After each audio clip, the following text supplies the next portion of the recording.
Hello guys, news today here? Today, we stand at the edge of history, looking back through the mists of time.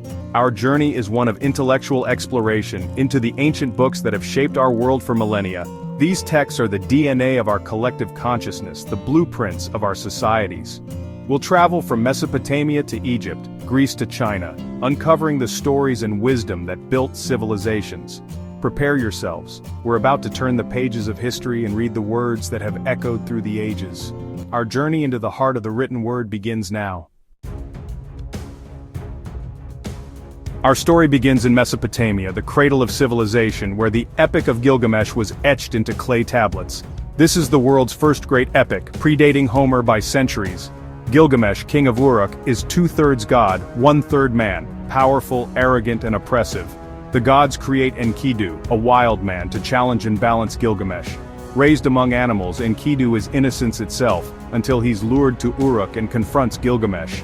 Their clash turns to friendship, and together they embark on heroic quests.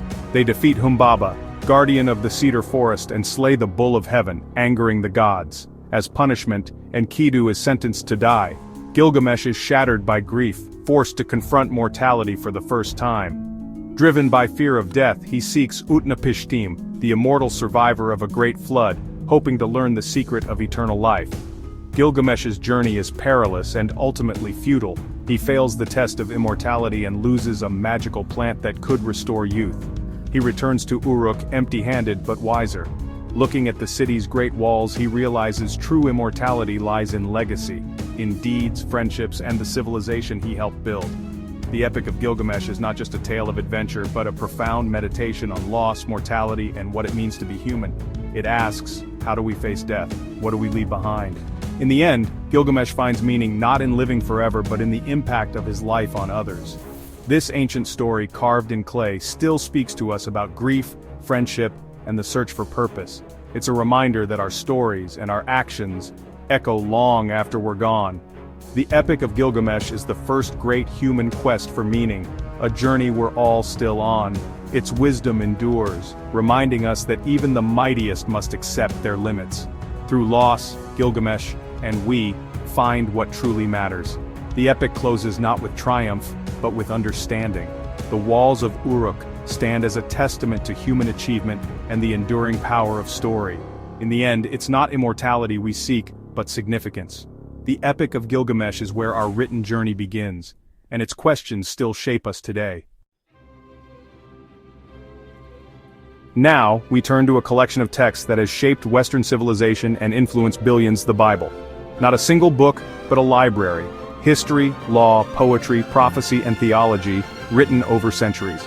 The Old Testament begins with Genesis creation, Eden, and the first humans, Adam and Eve. It introduces themes of divine order, free will, and consequence. The stories of Abraham, Moses, and the Exodus form the backbone of a people's identity and their covenant with God. At Sinai, Moses receives the 10 Commandments, an ethical code that still echoes in law and culture. The Bible's histories are raw and complex: the rise and fall of Israel, the flawed kings Saul, David, and Solomon. Its poetry and wisdom, Psalms, Job, Proverbs, Ecclesiastes, explore suffering, gratitude, and the search for meaning. The prophets like Isaiah and Jeremiah call for justice and offer hope for renewal.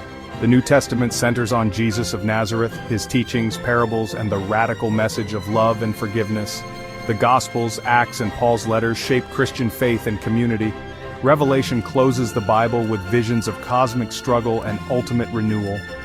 For millennia, the Bible has been a source of guidance, inspiration, and debate. Its influence is woven into art, law, and the very language we speak. The Bible's stories and teachings continue to shape how we see ourselves, our purpose, and our relationship with the divine. It is a living text, interpreted, argued over, and cherished across generations. The Bible's legacy is not just in its words, but in the countless lives and cultures it has touched. Its story is, in many ways, the story of us. Next, we travel to ancient Greece and the world of the Iliad, attributed to Homer. The Iliad zooms in on a few weeks in the final year of the Trojan War, exploring the consequences of one man's rage. The conflict begins with a clash of egos, Agamemnon and Achilles, the Greeks' greatest warrior. When Agamemnon seizes Achilles' prize, Achilles withdraws from battle, and the Greeks falter. The gods themselves take sides, meddling in mortal affairs, turning the war into a cosmic drama. The poem is filled with brutal combat, heroic duels, and the ever-present shadow of death.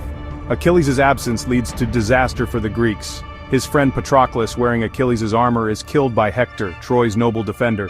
Grief transforms Achilles, his rage now directed at Hector.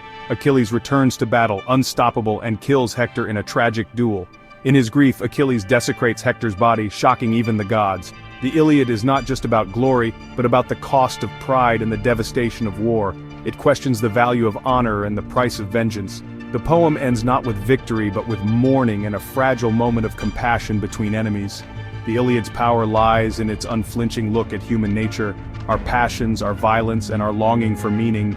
It's a timeless warning about the destructive power of rage. Through its heroes and their flaws, the Iliad asks, what does it mean to be mortal?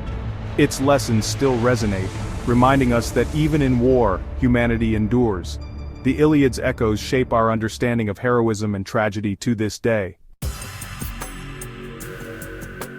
Now to ancient Egypt, a civilization obsessed with the afterlife. The Book of the Dead is not a single book, but a collection of spells and instructions to guide the soul through the perilous underworld. Inscribed on papyrus and tomb walls, these texts were a map for the soul's journey after death. The underworld, or Duat, was filled with monsters and trials. The spells offered protection, transformation, and the knowledge to overcome obstacles. The ultimate test was the weighing of the heart against the feather of Ma'at, goddess of truth. The deceased recited the negative confession, declaring innocence before 42 divine judges. If the heart was pure, the soul entered the field of reeds, an eternal paradise. If not, the heart was devoured by Ammit and the soul ceased to exist. The Book of the Dead reveals Egyptian beliefs in justice, cosmic order, and the hope for eternal life. It's a testament to their optimism, that a righteous life could conquer death. The elaborate tombs and rituals all served one purpose, to ensure a safe passage to eternity. These texts offer a window into the Egyptian mind, practical, moral, and deeply spiritual. The Book of the Dead is both a guide and a promise that life's actions matter beyond the grave. It's a reminder that the search for meaning and justice is as old as civilization itself. The Egyptians believed in a just universe where hope endures even in the face of mortality. Their map to the afterlife still fascinates us today. Our final stop is ancient China, during a time of turmoil and change. Here, Confucius's teachings, collected in the Analects, shaped the moral fabric of East Asia for centuries. The Analects is a collection of sayings and dialogues, not a formal philosophy. Its focus is practical, how to live well, be good, and create a harmonious society. At its heart is Ren, benevolence or humaneness, the ultimate virtue. Confucius taught, do not impose on others what you do not wish for yourself. Rituals, Li, and family devotion, Jiao, are the building blocks of society. The well-ordered family is the foundation of a well-ordered state. Anyone can become a junzi, an exemplary person, through learning and self-cultivation. The ideal ruler leads by moral example, not force. The Analects became the core of education and government for centuries. Its influence shaped relationships, politics, and the very idea of civilization in China. The Analects' wisdom, empathy, education, responsibility, remains relevant today. It offers a vision of progress through individual effort, not divine intervention. Its quiet guidance has endured for millennia, shaping one of the world's oldest cultures. The Analects is a timeless guide to living well, together. It reminds us that a better world begins with each of us. Its gentle wisdom still lights the path forward. We've journeyed across continents and millennia, from Mesopotamia to Egypt, Greece to China. These ancient texts are not relics. They're living sources of wisdom, shaping our literature, laws, and beliefs. In Gilgamesh, we found our first questions about mortality. In the Bible, a framework for morality. In the Iliad, a warning about rage. In the Book of the Dead, hope for justice. In the Analects, a blueprint for harmony. Each speaks to the challenges and aspirations that connect us all. Their echoes remind us that our ancestors' concerns are still our own. The future of our story depends on listening to these ancient voices and learning from their wisdom. In understanding their world, we better understand our own and our place in the ongoing story of humanity.